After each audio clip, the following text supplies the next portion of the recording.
नमस्कार दोस्तों। तो चलिए आज हम स्टार्ट करेंगे फंक्शन के बारे में।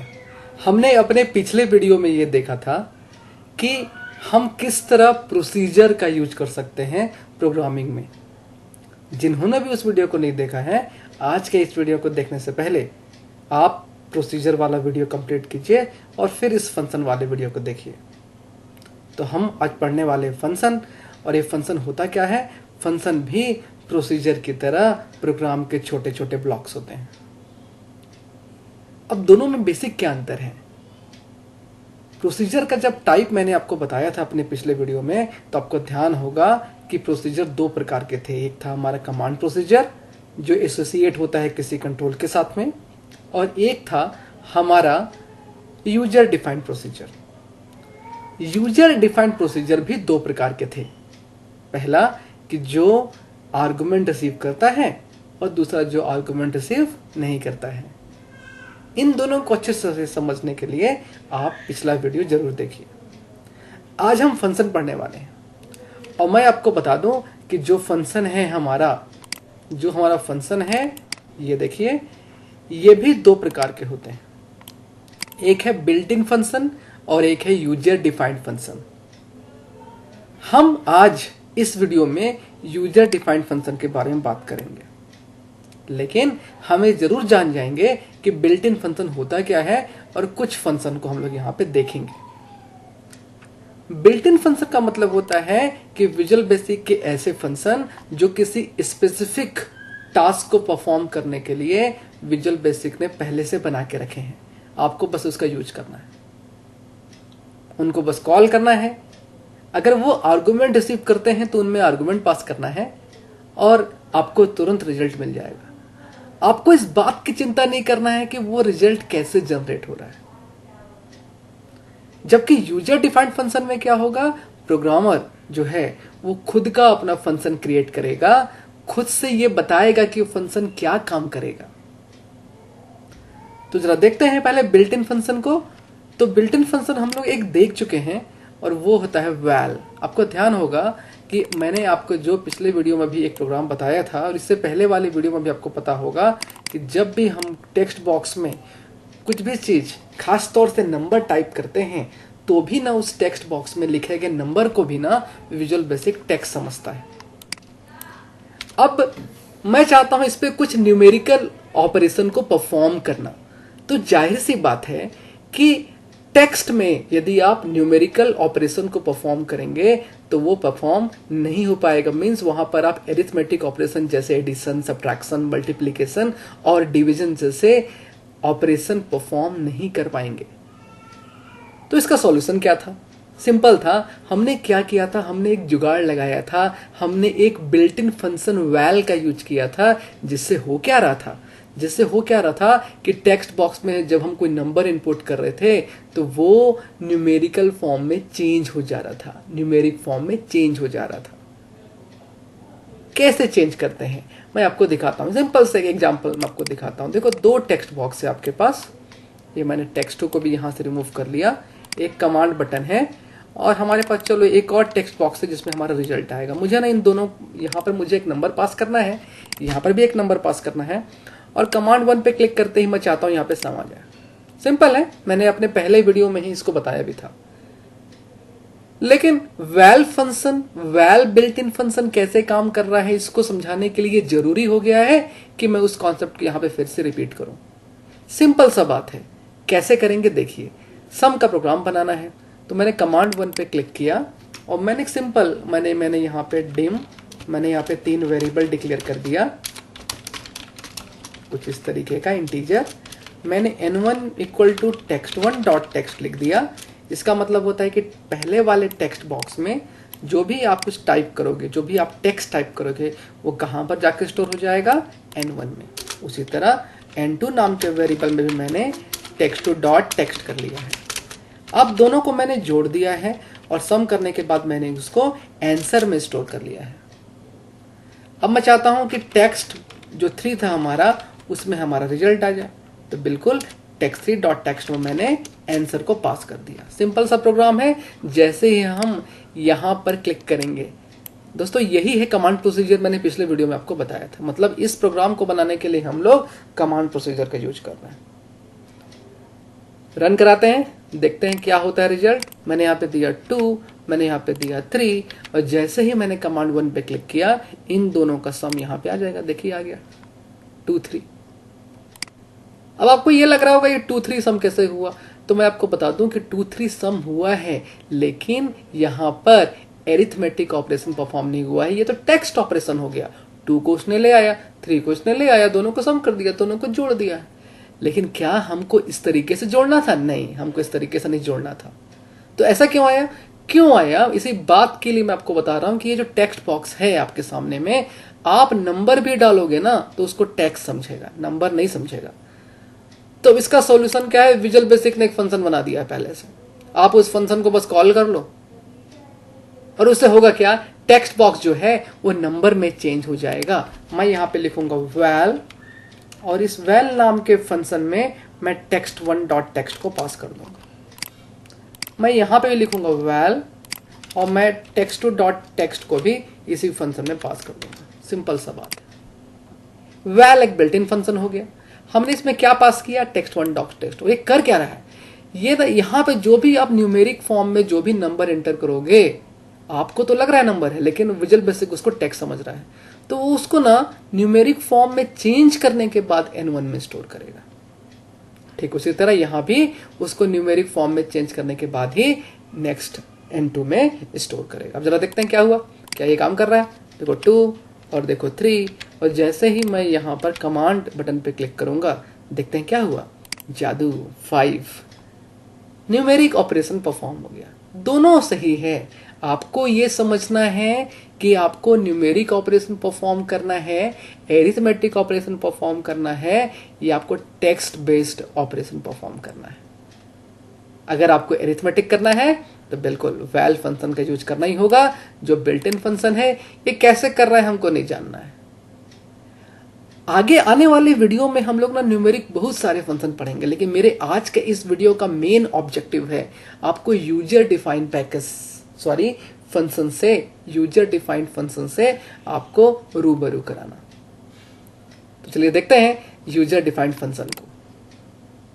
तो यूजर डिफाइंड फंक्शन होता है क्या, मैंने आपको बता दिया है। प्रोग्रामर डिफाइन करेगा फंक्शन अपने रिक्वायरमेंट के अनुसार, और इनको 4 तरीके से आप यूज कर सकते हैं। एक ऐसा फंक्शन जो कॉल करने के दौरान कुछ भी एक्सेप्ट नहीं करेगा और न ही कुछ रिटर्न करेगा। एक ऐसा फंक्शन जो एक्सेप्ट तो करेगा लेकिन रिटर्न नहीं करेगा। एक ऐसा फंक्शन जो एक्सेप्ट नहीं करेगा लेकिन रिटर्न करेगा। और एक ऐसा फंक्शन भी जो एक्सेप्ट भी करेगा और रिटर्न भी करेगा।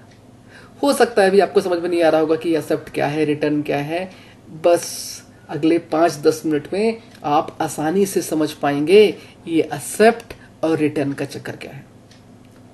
प्रोग्राम बनाते हैं, समझने का कोशिश करते हैं कि यूजर डिफाइंड फंक्शन कैसे काम करता है, और ये चारों ऑप्शन, ये जो चारों टाइप्स दिए हैं उसके, ये किस तरीके से प्रोग्रामिंग में यूज किए जाएंगे।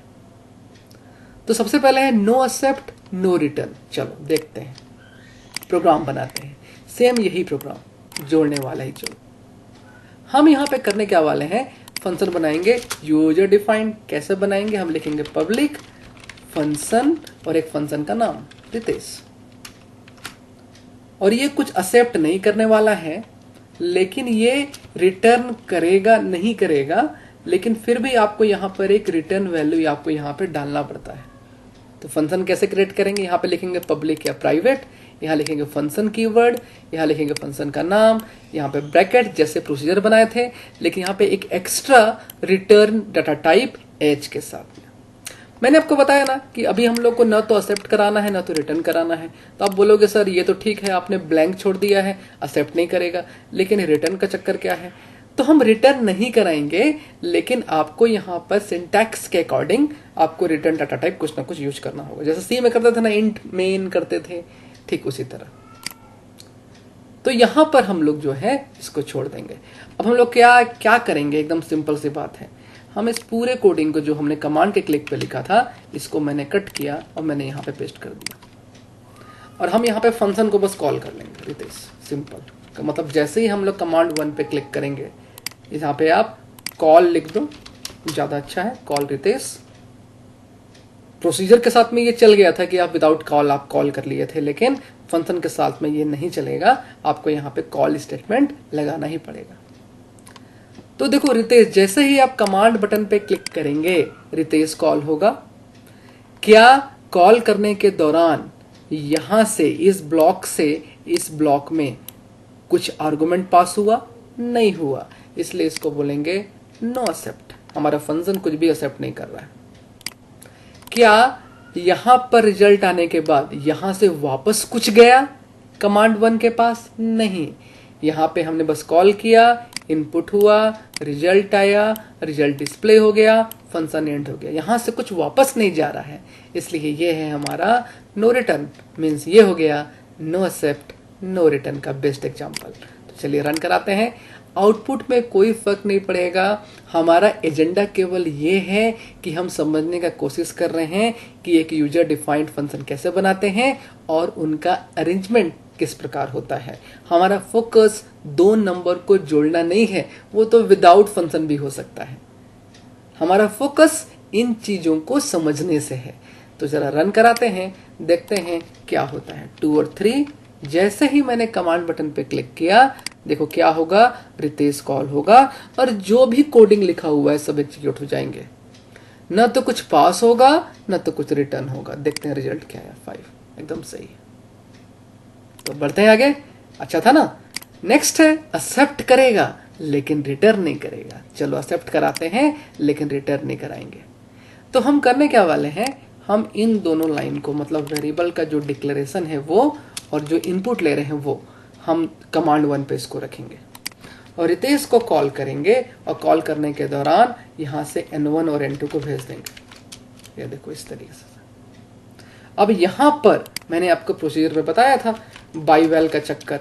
तो by val num1 as integer comma by val num2 as integer. जितने आर्गुमेंट आप वहां से पास करोगे उतने यहाँ पर पैरामीटर आपको बनाने होंगे। मीन्स क्या होगा, N1 का वैल्यू कहाँ जाएगा, num1 में, N2 का वैल्यू कहाँ जाएगा, num2 में। चूंकि N1 N2 दोनों इंटीजर थे इसलिए हमने इन दोनों को भी इंटीजर बनाया है। और ये बाई वैल मीन्स इनके वैल्यूज यहाँ पर आके स्टोर हो रहे हैं। आगे आने वाले वीडियो में आपको बताऊंगा मैं। एक्चुअली यहाँ पर 2 ऑप्शन होते हैं, एक होता है बाई वैल और एक होता है बाई रेफ। बाई वैल्यू और बाई रेफरेंस। जब एक फंक्शन को कॉल करते हैं तो आप बाई वैल्यू भी कॉल कर सकते हैं और बाई रेफरेंस भी कॉल कर सकते हैं। क्या होता है इन दोनों में अंतर, अपने आगे आने वाले वीडियो में समझेंगे। यहाँ तो हम समझ रहे हैं कि फंक्शन को किस तरह अरेंज करा रहे हैं और हम लोग अभी कौन सा ऑप्शन देख रहे हैं, एक्सेप्ट तो करेगा लेकिन रिटर्न नहीं करेगा। तो इसने क्या किया कि N1 के वैल्यू को num1 में एक्सेप्ट कर लिया, N2 के वैल्यू को num2 में एक्सेप्ट कर लिया। आंसर हमको यहाँ पर हमारा आंसर नहीं चाहिए था, यहाँ पर तो केवल 2 ही वेरिएबल यूज होगा। हमको यहाँ पर एक अलग से आंसर का वेरिएबल डिक्लेयर करना पड़ेगा और हमको num1 और num2 को जोड़ना पड़ेगा। क्यों? क्योंकि N1 और N2 के जो वैल्यू हैं वो कहाँ आ गए हैं, num1 और num2 में आ गए और हमारा आंसर आ जाएगा। रन कराते हैं। मैंने दिया 2 और 3। देखो क्या हुआ, जैसे ही मैंने 2 और 3 लिखा, कमांड बटन पर जब मैं क्लिक करूंगा तो क्या होगा, 2 वेरिएबल बनेंगे। टेक्स्ट 1 जो है वैल्यू में कन्वर्ट होके N1 में स्टोर हो जाएगा, टेक्स्ट 2 जो है वैल्यू में कन्वर्ट होके N2 में स्टोर हो जाएगा। रितेश कॉल होगा और यहां से N1 और N2 पास कर दिए जाएंगे। इसका मतलब ये फंक्शन एक्सेप्ट तो कर रहा है। कितने वेरिएबल के वैल्यू एक्सेप्ट कर रहा है, तो इसलिए हम लोग को इस ब्रैकेट के अंदर 2 बार ऐसा लिखना पड़ेगा। फिर इन दोनों को जोड़कर हमने आंसर में स्टोर कर लिया है और हमारा रिजल्ट आ जाएगा 5। एकदम सिंपल था। ये था हमारा एक्सेप्ट लेकिन रिटर्न नहीं कर रहा है। चलो देखते हैं, एक्सेप्ट नहीं करेगा लेकिन रिटर्न करेगा, इसमें आपको मजा आएगा। तो देखते हैं क्या होता है ये। तो हमको एक्सेप्ट नहीं करना है लेकिन रिटर्न करेगा। फिर से वापस इन दोनों को हमको वापस यहाँ पे लेके आना है। ये हम लोग चाहें तो इसको इसी लाइन में ऐड कर सकते हैं या अलग अलग भी वेरिएबल डिक्लेयर कर सकते हैं, कोई इशू नहीं है। तो हमने यहाँ पे किया क्या कि ये देखो ध्यान से, एक्सेप्ट नहीं करेगा। एक्सेप्ट नहीं करेगा मतलब ये ब्लैंक छोड़ना है हमको, बिल्कुल। ये ब्लैंक छोड़ना है हमको, एक्सेप्ट नहीं करेगा, एकदम नहीं करेगा, ठीक है। और लेकिन रिटर्न करेगा। तो देखो हमारा ये जो रिजल्ट आ गया है, हमारा रिजल्ट अब यहाँ पे नहीं आएगा। हम लोग करेंगे यहाँ पे क्या कि फंक्शन का नाम लिखेंगे और उसमें हम लोग आंसर को पास कर देंगे। इस तरीके से रिटर्न कराते हैं। क्या हुआ कि आंसर का जो वैल्यू है वो कहाँ चला गया, रितेश में, और यहाँ पे जाने के बाद ये वापस चला गया, क्योंकि रितेश भी जो है वो एक फंक्शन है और आंसर किस टाइप का है, आंसर है इंटीजर, आंसर है इंटीजर। तो ये वापस जाएगा और वापस जाने के बाद जब ये वापस जाएगा तो वापस जाने के बाद हम लोग यहाँ पे text3 जो हमारा था, text3 डॉट जो टेक्स्ट था उसमें हम लोग जो है उस वैल्यू को दिखा देंगे। देखो जब हम लोग पास किए थे तो यहाँ पर होल्ड करने के लिए कुछ था, ठीक उसी तरह जब हम लोग वापस इसको लेके आएंगे तो यहाँ भी होल्ड करने के लिए कुछ ना कुछ रहेगा। उसके लिए हम लोग यहाँ पे अपना डिम रिजल्ट एज इंटीजर बनाएंगे, एक रिजल्ट नाम का वेरिएबल, और रिजल्ट इक्वल टू लिख देंगे हम लोग क्या, रितेश। इस तरीके से आपको लिखना है, कॉल मत लिखना, सिंपली इस तरीके से लिखना। और फिर हम लोग रिजल्ट को हम लोग text3 डॉट टेक्स्ट में दिखा देंगे। चलो एक बार रन कराते हैं, फिर मैं आपको दिखाता हूँ ये कैसे वर्क कर रहा है। मैंने यहाँ पे लिखा 2 और 3, और जैसे ही मैं बटन पे क्लिक किया देखो यहाँ पे 5 नहीं आया है। प्रॉब्लम जरा देखते हैं कहाँ पे हो रहा है। हमारा N1 और N2 तो सही था, हमारा आंसर भी आ गया है बिल्कुल। हमने रितेश को कॉल किया है, एकदम सही है रिजल्ट। हमने रितेश को कॉल किया है, रितेश यहाँ आया, दोनों को हमने जोड़ा। ये हमने num1 num2 लिख दिया था एक्चुअली, ये हमने ये हमने N1 और N2 कर दिया, बस सही है हमारा 2 और 3। और देखो बटन पे क्लिक करते ही ये 5 हो जाएगा। कैसे काम कर रहा है, सबसे पहले हमने बटन पे क्लिक किया, एक रिजल्ट वेरिएबल डिक्लेयर हुआ, हमने रितेश को कॉल किया, रितेश के पास गए, कुछ भी यहां से यहां नहीं आया, मतलब एक्सेप्ट नहीं किया, वेरिएबल बना। हाँ, text1 का वैल्यू N1 में गया, text2 का वैल्यू N2 में गया, दोनों जुड़े, जुड़ने के बाद आंसर को हमने वापस भेज दिया। इस तरीके से भेजना है आपको, फंक्शन का नाम लिखना है और वैल्यू लिखना है। जब वो वैल्यू आया तो ये इसके जगह पे आ गया, और फिर हम लोग उसको किस में पास कर दिया, रिजल्ट में, और रिजल्ट का वैल्यू को हम text3 में दिखा दे रहे हैं, तो हमारा काम चल जा रहा है। तो दोस्तों ये था नो एक्सेप्ट, एक्सेप्ट तो नहीं है लेकिन रिटर्न। अब चलो लास्ट वाला एक्सेप्ट एंड रिटर्न देखते हैं ये कैसे काम करता है। एक्सेप्ट भी करेगा और रिटर्न भी करेगा। तो चलो इतने एरिया को हम लोग हटाते हैं और उसको हम लोग यहाँ पे लेके आते हैं। सिंपल सी बात है, देखो इसको यहाँ पे ले आया हमने, और यहाँ पे लाने के बाद हमने यहाँ पर इनपुट कराया। इनपुट करने के बाद हम लोग यहाँ पे N1 और N2 यहाँ से पास करेंगे, गया। यहाँ पर इसको कैच करना पड़ेगा, तो by val num1 as integer comma by val num2 as integer, एकदम सिंपल है। और उसके बाद num1 और num2 में वैल्यू आ चुका है, हमारा आंसर भी नाम का वेरिएबल यहाँ बनाएंगे, ये num1 कर देंगे, इसको num2 कर देंगे, तब ना ये जुड़ेगा। जुड़ने के बाद हम आंसर को रितेश में पास कर देंगे, ये ऊपर जाएगा रिजल्ट के पास और हमारा रिजल्ट आ जाएगा। देखो यहाँ से वो एक्सेप्ट भी कर रहा है और रिटर्न भी करा रहा है। ये देखिए 2 और 3, और देखिए कमांड 5 कैसे काम किया। हमने रिजल्ट और N1 N2 नाम का बनाया वेरिएबल, इनपुट ले लिए, रितेश को कॉल किए और N1 और N2 को भेज दिए। N1 का वैल्यू कहाँ चला गया, num1 में, N2 का वैल्यू कहाँ चला गया, num2 में, दोनों को जोड़े और यहाँ पे रिजल्ट ना दिखा के हमने इसको रिटर्न कर दिया। रिटर्न होके वो इस जगह पे आया, वो कहाँ चला गया, रिजल्ट में, और रिजल्ट का वैल्यू को हम कहाँ दिखा रहे हैं, text3 डॉट टेक्स्ट में। तो दोस्तों ये था आपका एक्सेप्ट एंड रिटर्न। तो देखा कितना आसान था। बिल्ट इन फंक्शन, साथ में हमने सीखा यूजर डिफाइंड फंक्शन, उनके चारों प्रकार के अरेंजमेंट को। अपने आगे आने वाले वीडियो में मैं आपको बताऊंगा कई सारे बिल्ट इन फंक्शन जो आपका कई तरीके से हेल्प करने वाले हैं, और मॉड्यूल तो हमको पढ़ना ही है।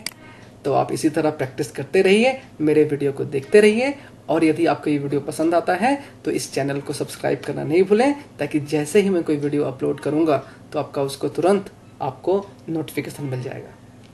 तो आज के लिए इतना ही, थैंक यू।